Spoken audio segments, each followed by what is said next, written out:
Hello guys, my self इंशा और आज से हम स्टार्ट करने जा रहे हैं डेली करंट अफेयर वीडियो। और ये वीडियो ना सिर्फ यूपीएससी एस्पिरेंट्स के लिए सफिशिएंट रहेगा बल्कि जो अदर एस्पिरेंट्स हैं like UP PCS exam aspirants और वनडे टाइप एग्ज़ाम्स जो होते हैं उसके लिए जो कैंडिडेट तैयारी कर रहे हैं उन सब के लिए भी ये डाटा सफिशिएंट रहेगा। सो गाइस स्टार्ट करते हैं आज की करंट अफेयर वीडियो। और हाँ गाइस, हम ना सिर्फ करंट अफेयर वीडियो बल्कि आपका पूरा जीएस पोर्शन भी कवर करेंगे। सो हम कल से स्टार्ट कराएंगे आपकी हिस्ट्री, ख़ासकर मॉडर्न हिस्ट्री की कंप्लीट सिलेबस में जो टॉपिक्स आपके गिवन हैं उन टॉपिक्स के अकॉर्डिंग आपकी कंप्लीट मॉडर्न हिस्ट्री की क्लास चलाने जा रहे हैं। सो टॉपिक वाइज आपकी मॉडर्न हिस्ट्री कंप्लीट कराई जाएगी विद इन 1 मंथ। सो आप हमारे साथ बने रहें और अपने यूपीएससी खासकर जो एस्पिरेंट्स हैं वो नोट्स बनाते रहें जो कि आपके लिए हमारा डाटा सफिशिएंट रहेगा। सो स्टार्ट करते हैं आज का करंट अफेयर। यूपी स्पेशल के बारे में अगर हम बात करें सो यूपी जनसंख्या नियंत्रण विधेयक लाया जा रहा है 2021 का। इसमें बात की जा रही है 2 चाइल्ड पॉलिसी की। तो 2 चाइल्ड पॉलिसी क्या है गाइस? कहा जा रहा है कि यदि कोई 2 बच्चों से ज़्यादा बच्चे किसी के होंगे तो उनको निम्न क्षेत्रों में लाभ नहीं मिलेगा। कौन कौन से क्षेत्र हैं? जैसे कि जॉब सब्सिडी है ना, इलेक्शन में जैसे कि कैंडिडेट खड़े होते हैं तो ये सब फैसिलिटी उनको नहीं मिलेगी। तो अगर हम बात करें राज्य विधि आयोग यूपी ने उत्तर प्रदेश जनसंख्या नियंत्रण स्थिरीकरण और कल्याण विधेयक ये 2021 का इसका एक खाका पेश किया है। और इनका उद्देश्य क्या है? जैसे कि हमें पता ही है गाइस कि हमारे पास कम रिसोर्सेज होते हैं और बेनिफिशियरीज असीमित होते हैं, यानी कि अधिकतम कम संसाधनों से अधिकतम लाभ कैसे प्रदान किया जाए, इस बात को लेकर हमेशा से एक विवाद बना रहता है ना। तो इसी को ध्यान में रखते हुए हमने ये हल निकाला है गवर्नमेंट ने कि हम पॉपुलेशन को स्टेबल कर दें जिससे कि सभी को सुविधाएं प्रदान की जा सकें। सो सस्टेनेबल डेवलपमेंट गोल ये क्या है? 2030 तक हमें इन्हें अचीव करना है। सो सस्टेनेबल डेवलपमेंट गोल में जैसे पॉवर्टी, हंगर इंडेक्स है ना, इक्वालिटी, तो ये सब आता है। और पॉपुलेशन स्टेबल करना, इसके भी बहुत सारे लाभ हैं, जैसे कि हम सभी को जॉब प्रोवाइड करा पाएंगे, इक्वालिटी ला पाएंगे। तो इन सब के लिए हमने ये मसौदा तैयार किया है। तो ये प्रोविज़न्स किन क्षेत्रों में लागू होंगे अगर हम ये बात करें तो इसका ये जो प्रावधान है ये मैरिड कपल्स पर बेसिकली इम्प्लीमेंट होंगे। जैसे अगर मैरिड कपल्स में बात करते हैं तो शादी की जो एज होती है मैक्सिमम, वो जो मेल है उसके लिए 21 और फीमेल 18 रखी गई है एज, ये तो हमें पता ही है। लेकिन अगर हम बात करें कि अगर कपल्स इस बात को अपनाते हैं कि वो 2 चाइल्ड पॉलिसी लेकर के चलेंगे तो उनको भी बहुत सारे क्षेत्रों में प्रॉफिट होगा। कौन कौन से क्षेत्रों में? जैसे अगर हम बात करें हाउसिंग क्षेत्र, जो अगर कोई हाउस परचेज़ करता है यानी कि घर ख़रीदता है या फिर घर बनाता है ना, तो इस क्षेत्र में भी गवर्नमेंट सब्सिडी प्रोवाइड कराएगी। या फिर अगर कोई घर बना रहा है या फिर घर ख़रीद रहा है तो उसे सस्ती दरों पर लोन प्रोवाइड कराया जाएगा। और या फिर अगर कोई मैटरनिटी लीव चाहता है ना, या फिर अब फादर को भी लीव अगर चाहिए तो फिर उसको वेतन नहीं कटेगा और साथ ही 12 महीने की लीव भी मिल जाएगी इजीली। तो ये इसके लाभ होंगे। और अगर हम बात करें नेशनल लेवल पर तो नेशनल लेवल पर और क्या लाभ होंगे? इसको इम्प्लीमेंट करने वाले क्षेत्रों में जो लोग इस बात को रखेंगे कि हाँ हम 2 चाइल्ड की पॉलिसी अपनाएंगे तो इसमें उन लोगों को पेंशन दी जाएगी है ना, और हेल्थ फैसिलिटीज़ भी दी जाएंगी लाइक बीमा है ना, इन सब सुविधाओं का उनको लाभ मिलेगा। और अगर हम बात करें कि कोई पब्लिक सर्वेंट है, गवर्नमेंट सर्वेंट है, तो फिर उनको भी अगर वो लोग इस पॉलिसी को अपनाएंगे कि हाँ हमें भी 2 चाइल्ड पॉलिसी लेकर चलनी है तो फिर उनको क्या लाभ मिलेगा? तो देखिए उनको भी यही लाभ मिलेगा कि उनको हेल्थ सर्विस में अच्छा खासा लाभ मिलेगा, और जो बीमा पॉलिसी है या फिर एजुकेशनल इंस्टीट्यूशंस जो हैं उनमें भी प्रॉफिट मिलेगा चाइल्ड्स को। और तो और जो ग्रेजुएशन तक की एजुकेशन होती है वो फ्री ऑफ कॉस्ट प्रोवाइड कराई जाएगी, साथ ही स्कॉलरशिप भी दी जाएगी। तो फिर अगर बात करें कि आम जनता को उसके लिए क्या लाभ मिलेगा, तो आम जनता को ये लाभ मिलेगा कि सॉफ्ट लोन प्रोवाइड कराया जाएगा। देखिए, सॉफ्ट लोन बेसिकली होता क्या है, जैसे हम कोई घर ख़रीदना चाह रहे हैं बट हमारे पास इतना ज़्यादा परचेसिंग पावर नहीं हो रही है ना कि हम इजीली ख़रीद ले, तो क्या होगा, हमें बैंक से हम लोन लेने के लिए चाहेंगे कि हमें लोन चाहिए घर ख़रीदने के लिए, तो हमें सस्ते दरों में लोन प्रोवाइड कराया जाएगा। तो इसी प्रक्रिया को हम सॉफ्ट लोन कह देंगे। तो हमें सॉफ्ट लोन प्रोवाइड कराया जाएगा, जो बिजली पानी एक्सेट्रा ये सब सुविधाएं हमें दी जाएंगी, और मैटरनिटी लीव भी हमें दी जाएगी, और सैलरी भी हमारी नहीं काटी जाएगी। तो अगर कोई कहे कि हमें तो 2 चाइल्ड नहीं 1 चाइल्ड ही रखना है, तो 1 चाइल्ड में क्या रहेगा, 1 चाइल्ड में फुल फैसिलिटी दी जाएगी उसको, कि उनका बीमा कराया जाना है ना, बीमा में भी उसके अलावा भी 20 ईयर तक, जब तक कि वो बच्चा 20 ईयर एज कंप्लीट नहीं कर लेता तब तक कि उसको एजुकेशनल फैसिलिटी भी प्रोवाइड कराई जाएगी। और तो और ग्रेजुएशन तक उसको फ्री ऑफ कॉस्ट एजुकेशन दी जाएगी। और इसमें भी गर्ल चाइल्ड को हाई लेवल तक के अगर वो अपनी स्टडी करनी चाहती है तो फिर उसको स्कॉलरशिप भी दी जाएगी। और गवर्नमेंट जॉब में तो फिर प्रॉफिट दिया ही जाएगा, है ना, ये तो नॉर्मल सी बात है। तो यहाँ पे बात की जा रही है कि अगर कोई गरीबी रेखा से नीचे रहने वाले परिवार हैं और वो चाहें कि हम 1 चाइल्ड पॉलिसी ही अपनाएं, है ना, कि हमें तो सिर्फ एक ही बच्चा चाहिए, चाहे फिर उसमें लड़का हो जाए या फिर लड़की, तो ये तो किसी को पता नहीं है। तो फिर उसमें क्या है कि अगर लड़का हो गया तो फिर उसको फंडिंग फैसिलिटी भी प्रोवाइड कराई जाएगी। फंडिंग फैसिलिटी कैसे, अगर लड़का हुआ तो फिर उसको 18,000 रुपीज़ का फ़ंड दिया जाएगा हेल्प करने के लिए। अगर लड़की हो गई तो फिर उसको 1 लाख रुपीज़ फ़ंड दिए जाएंगे।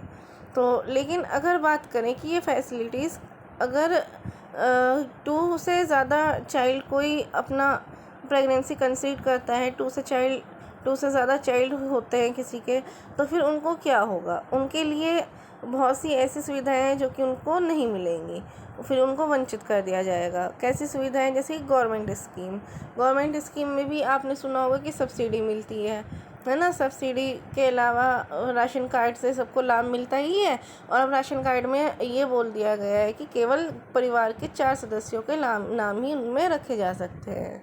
लेकिन ऐसे कुछ सिचुएशंस भी होंगी जब ये प्रोविज़न इम्प्लीमेंट नहीं होंगे। तो फिर वो कौन से सिचुएशंस हैं, ऐसी सिचुएशन देखो, जब कभी कभी ऐसा हो जाता है कि प्रेगनेंसी जब कंसीव होती है तो फिर पता नहीं चलता, तो कभी कभी ट्विंस भी हो जाते हैं। तो जब ऐसी सिचुएशन होगी ट्विंस की, तो फिर ये पॉलिसी इम्प्लीमेंट नहीं होगी।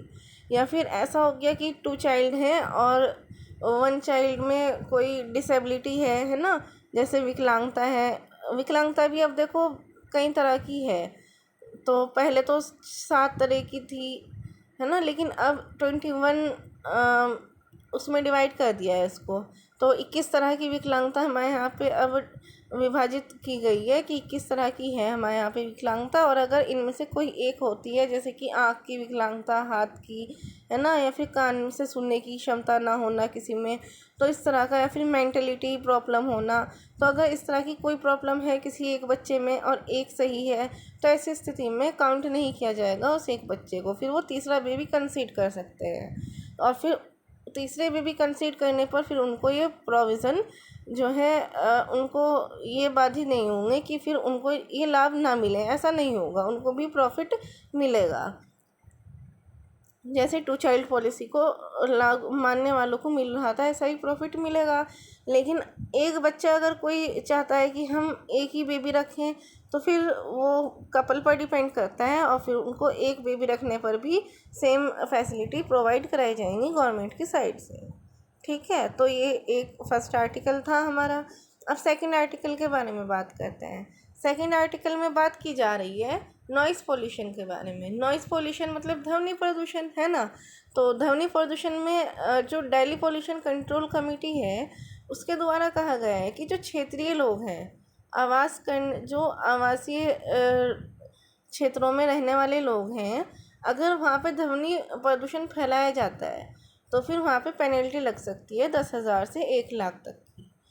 तो इसी बात पर सेंट्रल पोल्यूशन कंट्रोल बोर्ड ने भी बात कही है। इन्होंने तो एरिया डिफ़ाइन कर दिया है कि किस क्राइटेरिया को अगर आप लांघोगे तो फिर आपको क्या करना होगा, पेनल्टी लगेगी और फिर आपको फ़ाइन भुगतना पड़ेगा।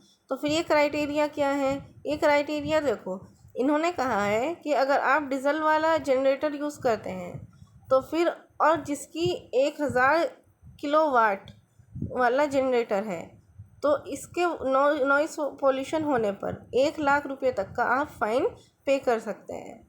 तो अगर आप 62 किलोवाट का यूज़ कर रहे हैं तो फिर आपको लगेगा 10,000 का फ़ाइन।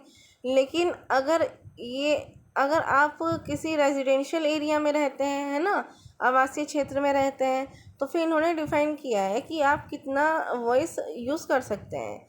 तो इन्होंने कहा है कि 55 डेसिबल आपको दिन में यूज़ करना है और 45 रात को यूज़ करना है। लेकिन अगर ऐसी जगह है जहाँ पे उद्योग धंधे विकसित हैं और फिर या फिर कोई मशीन वगैरह लगी हुई है या फिर कॉमर्शियल एरिया है, व्यापारिक क्षेत्र है ना, तो फिर वहाँ पर जो नॉइस है वो 65 डेसिमल रहनी चाहिए दिन में और रात में 55। लेकिन उन्होंने बात की है सेंसिटिव एरिया की भी। सेंसिटिव एरिया में इन्होंने कहा ऐसा क्षेत्र जो कि बहुत ज़्यादा प्रोटेक्टिव जो है क्षेत्र हो या फिर प्रोटेक्शन की जिसको ज़रूरत हो, तो ऐसे क्षेत्र में इन्होंने कहा है जो नॉइस रहनी चाहिए वो 50 डेसिमल रहनी चाहिए दिन में और 40 डेसिमल रहनी चाहिए रात में। लेकिन इन्होंने ये भी बताया है कि जो रात्रि समय में अगर आप 40 डेसिमल या फिर दिन में 50 डेसिमल से आप ज़्यादा नॉइस जनरेट करते हैं तो फिर आपको पेनल्टी भी लगेगी। तो अगर हम बात करें साइलेंट जोन की, साइलेंट जोन क्या होता है? अगर जैसे स्कूल, कॉलेज है ना, हॉस्पिटल, कोर्ट, ऐसे क्षेत्र हैं जहाँ पे आपको नॉइस नहीं करनी चाहिए, या फिर शांति में जहाँ पे रहना ज़्यादा ज़रूरी है ना, स्कूल कॉलेज वाला एरिया है, वहाँ पे डेस्क चला दिया तो फिर वहाँ पे कंसंट्रेशन नहीं बन पाएगा स्टूडेंट्स का। तो फिर इसीलिए ऐसे क्षेत्रों के 100 मीटर तक के एरिया में अगर आप नॉइस पोल्यूशन करते हैं तो फिर आपको 20,000 तक का फ़ाइन लगेगा। तो ऐसे क्षेत्र जहाँ पे कोई हॉस्पिटल, कोर्ट, स्कूल, कॉलेज ऐसे पर्पस के लिए और खुले हुए जगह या फिर कोई अन्य, अगर हम और कुछ इसमें और ऐड करना चाहें तो क्या कर सकते हैं साइलेंट जोन में और कर सकते हैं हम, और अगर हम साइलेंट जोन में और कुछ ऐड करना चाहें तो जैसे किड्स एरिया है ना, तो इन सब क्षेत्रों को हम साइलेंट जोन की कैटेगरी में रखते हैं।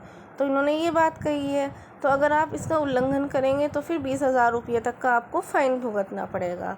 अगर हम बात करें मैरिज के बारे में, जैसे किसी के यहाँ पे शादी हो रही है और उन्होंने क्या किया कि बहुत ज़्यादा लाउड स्पीकर बजाए और बराबर में किसी को एग्ज़ाम देने के लिए भी जाना है ना, ऐसा होता है कि या फिर कोई हार्ट पेशेंट है तो उसके लिए प्रॉब्लम हो सकती है। तो फिर अगर विदाउट परमिशन आप क्राइटेरियाज को भी आप उल्लंघन करोगे तो फिर उसके लिए आपको 20,000 की पेनल्टी भरनी होगी। लेकिन अगर हम बात करें कि आप इसी मिस्टेक को रिपीट कर रहे हैं तो फिर आप 40,000 की पेनल्टी लगेगी, और अगर इसको दोबारा से और रिपीट किया जाएगा तो फिर आपको जो पेनल्टी लगेगी वो लगेगी 1 लाख की। 1 लाख तक की आपको पेनल्टी लग सकती है ना। तो अगर हम बात करें पटाखे वगैरह, जैसे पटाखे फोड़ना शादी वगैरह में, तो फिर इसके लिए भी इन्होंने कहा है कि 10,000 की आपको पेनल्टी लग सकती है। अगर हम बात करें घर में जैसे लोग पटाखे फोड़ते हैं, जैसे किसी के यहाँ पे बेबी वगैरह हुआ तो फिर उन्होंने बहुत ज़्यादा मात्रा में पटाखे फोड़े, तो उससे ना सिर्फ नॉइस पोल्यूशन होगा बल्कि एयर पोल्यूशन भी होगा। अब तो वैसे भी बात की जा रही है कि हमें कार्बन एमिशन भी रिड्यूस करना है, तो फिर तो और भी ज़्यादा हमें अपनी वायु को स्वच्छ रखना है ना। तो फिर घर में पटाखे फोड़ना तो फिर ये तो बड़ी प्रॉब्लम क्रिएट करता है ना, हमारे एनवायरनमेंट को भी सेफ़ जो है रखने की बात की जाती है। तो फिर इससे सस्टेनेबल डेवलपमेंट गोल को अचीव करने में भी प्रॉब्लम होगी। अगर हम इसको कंट्रोल नहीं करेंगे तो फिर इसका उल्लंघन करने पर हमें 1,000 की पेनल्टी लगेगी, ये बात बोली गई। तो साथ ही अगर साइलेंट जोन में हम ये सब एक्टिविटीज़ करेंगे पटाखे वगैरह की तो फिर उसको हमें 3,000 पेनल्टी लगेगी। लेकिन इन्होंने कहा कि अगर कोई ऐसे इक्विपमेंट जो कि हाई वॉइस जनरेट करते हों, आप इनका यूज़ करोगे तो फिर इसके लिए आपको 50,000 रुपीज़ की पेनल्टी लगेगी। ठीक, तो ये थे आपके सेकंड आर्टिकल। अगर हम बात करते हैं गाइस थर्ड आर्टिकल की, तो थर्ड आर्टिकल में बात की जा रही है आर्टिकल 311 की, है ना। आर्टिकल 311 का क्लोज सेकंड का सेक्शन सी। अगर हम इसके बारे में बात करें तो ये क्या कहता है? ये कहता है कि अगर कोई राष्ट्रीय हित की सुरक्षा को ध्यान में रखते हुए हमारे ये देखा जा रहा है कि कोई हिंसा भड़काने की कोशिश कर रहा है या फिर ऐसा कार्य कर रहा है जो कि देश हित के विरुद्ध में हो, तो फिर उसकी जॉब से उसको सस्पेंड या फिर टर्मिनेट कर दिया जाए। तो फिर हमारे यहाँ पे हाल ही में ऐसे अनेक गवर्नमेंट जॉब करने वाले हैं, कार्यकर्ता हैं, जिनको टर्मिनेट किया गया है। जम्मू कश्मीर में भी हाल ही में ऐसी गतिविधियाँ पाई गई, तो ये बात की जा रही है। और अगर हम थर्ड आर्टिकल तो हमने ये देख लिया, अगर हम फोर्थ आर्टिकल की बात करें तो फोर्थ आर्टिकल में बात हो रही है हेरोइन की। हेरोइन पिक्चर वाली हेरोइन नहीं है, हेरोइन ये बेसिकली यहाँ पे बात की जा रही है, होता है ना नशीली पदार्थ होते हैं, अफीम टाइप होता है, ये वो वाली हेरोइन है। तो ये कैच की गई है 354 किलोग्राम हेरोइन, जो कि 2500 करोड़ रुपए की लागत की थी। तो दिल्ली पुलिस के द्वारा ये एक पूरा ग्रुप था, अफ़गानिस्तान और दिल्ली और पंजाब वाले क्षेत्रों के लोग इसमें संलिप्त पाए गए, तो इसको इन्होंने पकड़ा है। तो यहाँ पे पता चलता है गाइस कि हमारा जो एडमिनिस्ट्रेशन है इसको थोड़ा और ज़्यादा सुधार की ज़रूरत है ना। तो यहाँ पे ये बात बताई जा रही है। फिर यहाँ पे फिफ्थ आर्टिकल के बारे में बात करें तो सिक्किम के बारे में बात की जा रही है। सिक्किम हमारा नॉर्थ ईस्ट वाला स्टेट है और 3 राज्यों से इसकी सीमा मिलती है। कौन कौन से राज्य हैं? तिब्बत, नेपाल और भूटान। है ना। तो सिक्किम में क्या हो रहा है? सिक्किम में बात की जा रही है कि कुल पूरे के पूरे देश के 27% फ्लावर्स हमारे सिक्किम में पाए जाते हैं। ये बात बताई गई है बोटेनिकल सर्वे ऑफ इंडिया के द्वारा। तो 1% एरिया पाया जाता है पूरे देश का सिक्किम में। फिर भी हमारे यहाँ पे पूरे देश के अगर हम फूलों की बात करें तो पूरे देश में फूल कितने हैं? फूलों की जाति हमारे यहाँ पे 18,004 है। तो हमारे यहाँ पे जो फ्लोरा है, यानी कि जो जंतु हैं, बेसिकली जीव जंतु, फ्यूना और फ्लोरा जिसको हम कह देते हैं, तो जो फ्लोरा है वो सबसे ज़्यादा कम एरिया में जो और काफ़ी मात्रा में जो पाया जाता है वो है सिक्किम। तो ये बात की जा रही है। फिर नेक्स्ट बात की जा रही है मेघालय के बारे में। मेघालय में क्या है? मेघालय एक तरह से अपना कंसर्न जाहिर कर रहा है कि असम के लिए। असम में एक बिल लाया गया है जिसका नेम है कॉ प्रोटेक्शन बिल। तो ये बात की जा रही है कि अगर आप कॉ के ऊपर रोक लगा देंगे तो फिर हम ट्रांसपोर्ट नहीं कर पाएंगे। क्यों? क्योंकि जाहिर सी बात है, मीट वगैरह के लिए फिर ट्रांसपोर्ट सिस्टम यूज़ होता है। तो अगर मेघालय मीट जो है मंगाना चाहे, है ना, इंपोर्ट करना चाहे बराबर से, तो फिर वो नहीं कर सकता। तो असम से अगर मेघालय मीट नहीं मंगाएगा तो फिर उसको प्रॉब्लम क्रिएट हो जाएगी वहाँ के सिटीजन्स को। तो फिर और बराबर में अगर मेघालय को देखें तो कौन कौन से मेघालय किस किस को टच कर रहा है? बराबर में असम और बांग्लादेश को। तो बांग्लादेश से मेघालय मंगाता नहीं है और असम जो है मेघालय को इंपोर्ट करता है। तो फिर अगर असम को ही बैन कर दिया जाएगा वहाँ पे बिल ला करके, तो फिर मेघालय के लिए प्रॉब्लम क्रिएट हो जाएगी। इसीलिए मेघालय कंसर्न दिखा रहा है। फिर बात करते हैं, छोटा सा आर्टिकल है बेंगलुरु के बारे में। एक ये बात की जा रही है वहाँ पे जेल में काफ़ी ऐसे कैदी पाए गए जिनके पास हथियार थे, तो फिर उन हथियारों को फिर सीज़ किया गया। तो यहाँ पे बात की जा रही है कि जेल एडमिनिस्ट्रेशन वहाँ का बेहतर करने की ज़रूरत है हमें, है ना। फिर यहाँ पे नेक्स्ट न्यूज़ है। नेक्स्ट न्यूज़ में अगर हम बात करें, इंडियन एक्सटर्नल जो अफेयर मिनिस्टर है हमारे, जिनका नेम है एस जयशंकर प्रसाद जी, तो इन्होंने अभी ये दौरे पर गए हुए हैं जॉर्जिया के। क्यों गए हैं? देखिए, हमारे यहाँ पे अभी लगभग 7-8 साल पहले की बात है कि आर्कियोलॉजिकल डिपार्टमेंट के द्वारा क्या हुआ था, कुछ क्लूज इकट्ठे किए गए थे। ये अवशेष किससे रिलेटेड थे? ये अवशेष थे सेंट किटीवन क्वीन के रिलेटेड। तो ये सेंट किटीवन क्वीन कौन है? ये जॉर्जिया की महारानी है। तो अभी भारत जॉर्जिया की महारानी के जो अवशेष थे इनको लौटाना चाह रहा है, किसको? जॉर्जिया को वापस। तो इसीलिए इसी परिप्रेक्ष्य में हमारे भारत के जो एक्सटर्नल अफेयर मिनिस्टर हैं वो दौरा करने गए हैं, मीटिंग करने गए हैं जॉर्जिया के साथ में। ओके गाइस, तो अब नेक्स्ट के बारे में अगर हम आर्टिकल देखें तो बात की जा रही है वियतनाम की। तो वियतनाम भारत में अपना एक तरह से कंसल खोलना चाह रहा है। भारत में भी कहाँ पर, कर्नाटक में। ये क्या करना चाह रहा है, एक ऐसा ऑफिस जहाँ पे ये अपना एक तरह से सेक्रेटरी टाइप कोई व्यक्ति भेजेगा, ऑफिसर भेजेगा अपना, और ये क्या काम करेंगे यहाँ पे, ये अपना बिजनेस इंक्रीज करने के लिए अपना भारत में कंसल खोल रहे हैं। तो ये शॉर्ट न्यूज़ हो गई। और क्या है next short news? Next short news ये है कि जो भारत है, भारत में अमेरिका ने अपना एम्बेसडर भेजा है। तो नए भारत में अमेरिका द्वारा भेजा गया अगर एम्बेसडर की बात करें तो उनका नेम है गारसेटी। ठीक है गाइस, तो ये छोटे छोटे जो वनडे टाइप एग्ज़ाम्स होते हैं उनमें पूछ लिए जाते हैं ये वाले वन लाइनर क्वेश्चंस। अगर हम बात करें नेक्स्ट की तो एक यूनिवर्सिटी है जिसका नाम है विश्वा भारती, है ना। तो ये किसके द्वारा खोली गई थी, स्थापित किसके द्वारा की गई थी? तो रविंद्रनाथ टैगोर जी के द्वारा इसका स्थापना की गई थी। कब की गई थी? 1921 में की गई थी। ठीक, और फिर हमारे यहाँ पे 1951 में इसका राष्ट्रीयकरण भी किया गया था। तो अब ये चर्चा में क्यों है? चर्चा में इसलिए है क्योंकि 1921 से 2021 दिसंबर में इस यूनिवर्सिटी को 100 साल पूरे हो जाएंगे। तो और हाँ, अगर हम बात करें विश्व भारती, इसका मीनिंग क्या होता है? इसका मीनिंग होता है विश्व के साथ बातचीत करना, वार्तालाप स्थापित करना, यानी कि ऑल ओवर वर्ल्ड के साथ कम्युनिकेशन इस्टेब्लिश करना। तो ये इसका मीनिंग है। तो अगर कोई पूछे विश्व भारती क्या है, ये एक तरह से यूनिवर्सिटी है जो कि रविंद्रनाथ टैगोर द्वारा इस्टेब्लिश की गई थी। ठीक है, तो अगर हम नेक्स्ट टॉपिक की बात करें, नेक्स्ट आर्टिकल की, तो ये नेम है पर्सनल स्पेसिफिक। अगर हम बात करें पर्सन स्पेसिफिक न्यूज़ के बारे में तो ये इसी कैटेगरी की न्यूज़ है। तो एस बार्टी ये कौन है? ये एक फर्स्ट वुमेन है, ऑस्ट्रेलियन वुमेन। तो ऑस्ट्रेलियन वुमेन है और ये इन्होंने पहली बार अचीव किया है विम्बलडन नेम का अवार्ड। तो ये इन्होंने किसको हरा कर अवार्ड प्राप्त किया है? इन्होंने हराया है प्लिस्कोवा को। तो ये ऑस्ट्रेलियन वुमेन है और इन्होंने विम्बलडन अवार्ड जीता है और किसको हराया है? प्लिस्कोवा को हराकर। तो ये कहाँ पर जीता है इन्होंने? लंदन में। और पहले इन्होंने फ्रेंच ओपन भी जीता हुआ है। तो इनकी लाइफ का सेकंड अवार्ड है और फर्स्ट टाइम इन्होंने ये अवार्ड जीता है जिसका नाम है विम्बलडन।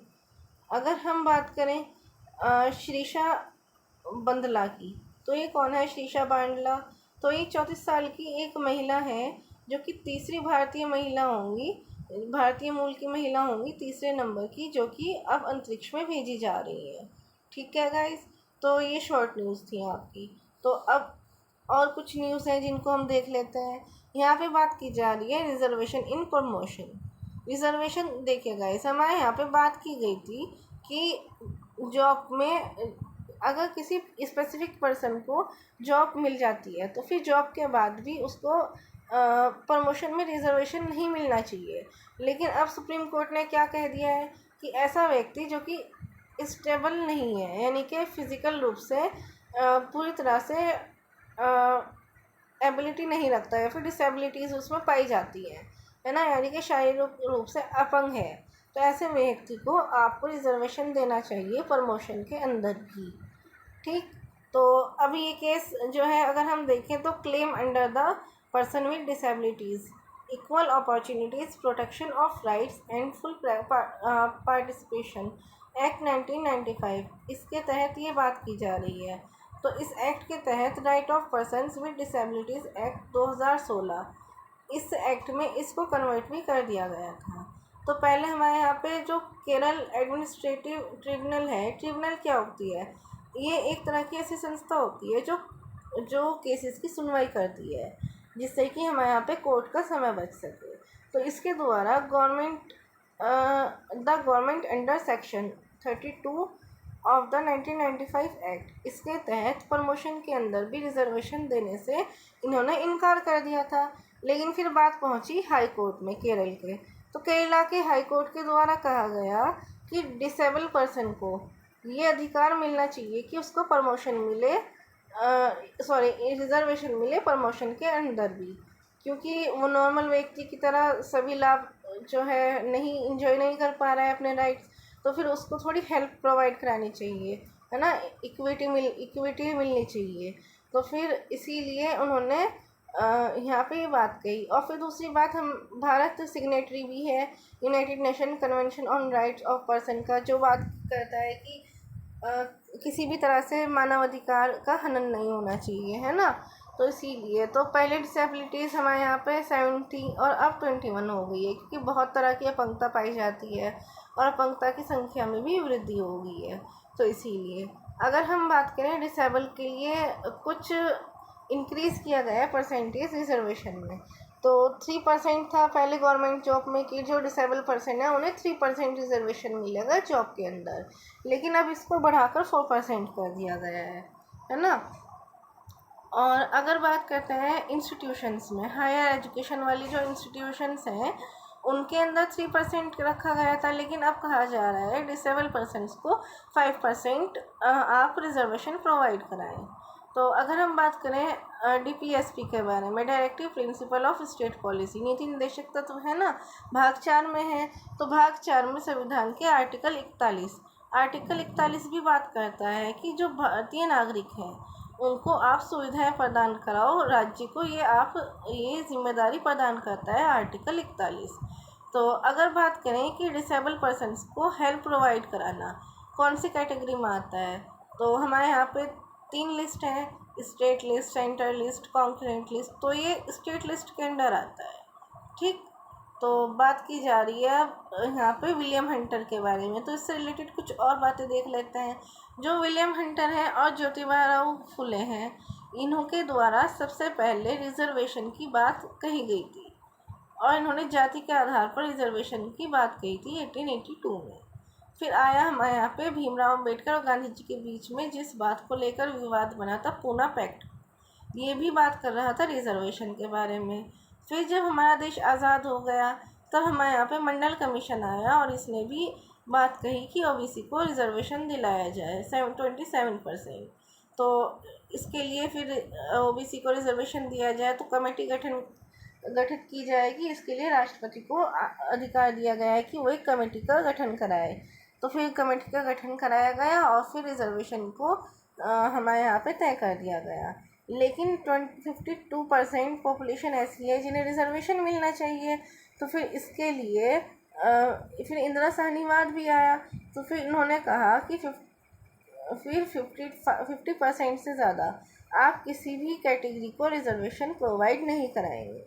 फिर इसके बाद 103वां संविधान संशोधन हमारे यहाँ पे आया, कॉन्स्टिट्यूशनल अमेंडमेंट 103 किया गया 2019 में।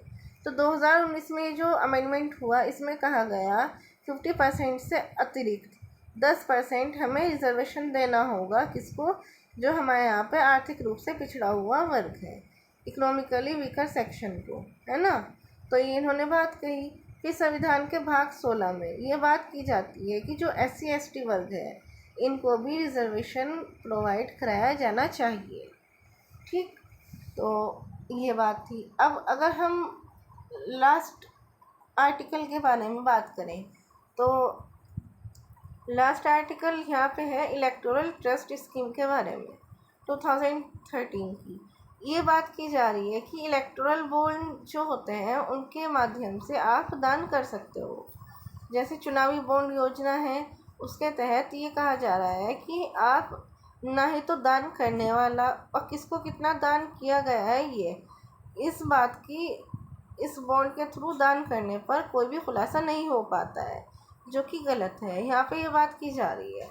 तो अगर बात करें हम एसोसिएशन ऑफ डेमोक्रेटिक रिफॉर्म के बारे में, तो ये इलेक्टोरल ट्रस्ट स्कीम 2013 की है।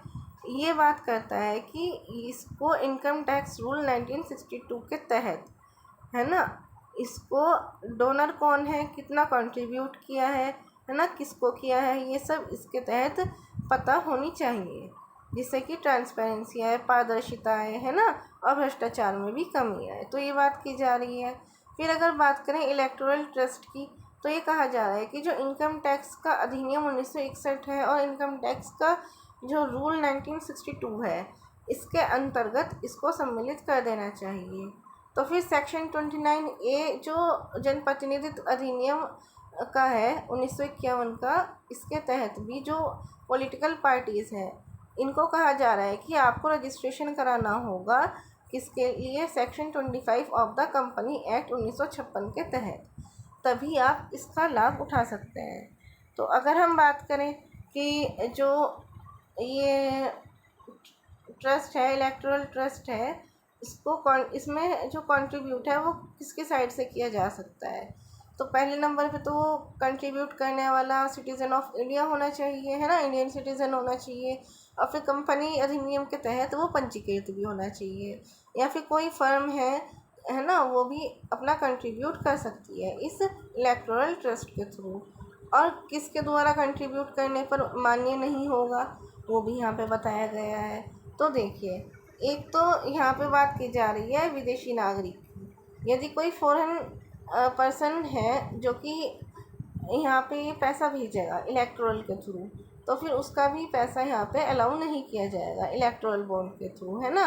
और अगर कोई कंपनी है जिसको हमारे यहाँ पे section 2 of the companies act 2013 के तहत बैन किया गया है, या फिर foreign sources section 2 of the foreign contribution regulation act 2010 के तहत हमने डिफ़ाइन किया गया है, उसको भी यहाँ पे अलाउ नहीं किया जाएगा।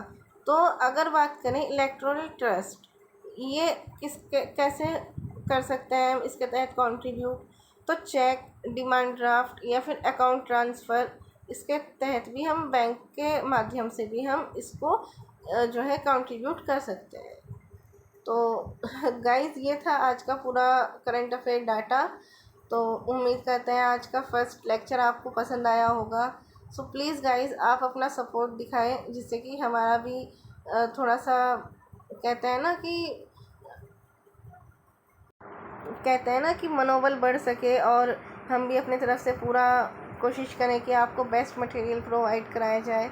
तो इसीलिए ये था आपका आज का पूरा डाटा। उम्मीद करते हैं कि आपको अच्छा लगा होगा। So thank you so much.